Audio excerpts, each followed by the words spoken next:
The Minnesota Wild have signed Marco Rossi to a 3-year extension. After a long negotiation all summer, the Minnesota Wild and center Marco Rossi have agreed on a contract extension.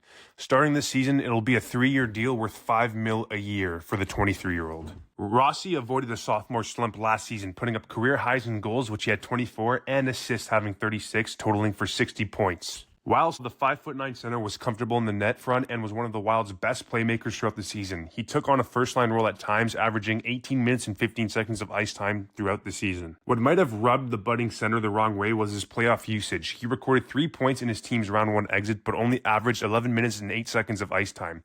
Those are fourth-line minutes. While Rossi is under contract for the next 3 seasons at a very reasonable cap hit, he's not necessarily in the clear of trade talks.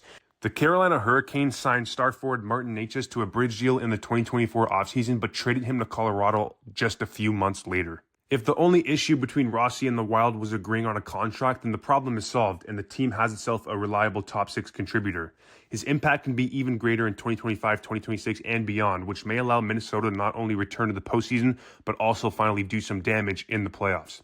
They have not advanced past the first round in over a decade, but the Minnesota Wild and Marco Rossi are hoping to change that narrative. This past offseason, there was a lot of trade rumors involving Marco Rossi, largely because of not knowing what's going to happen with him in the Minnesota Wild. But listen, if Rossi comes out of the gates blazing next season, teams that weren't in on him this summer before could be more interested if the Minnesota Wild are still looking to trade him. He's 24 on a cheap deal and under team control for 2 more seasons.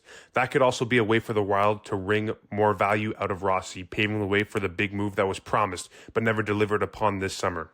Put it together, and this contract feels like a band-aid over a fractured relationship. Rossi may be a member of the Wild heading into the upcoming season, but still, if there is any truth to the trade rumors from this summer, the odds of him lasting the entire contract remains slim, especially if he doesn't get used more in the playoffs.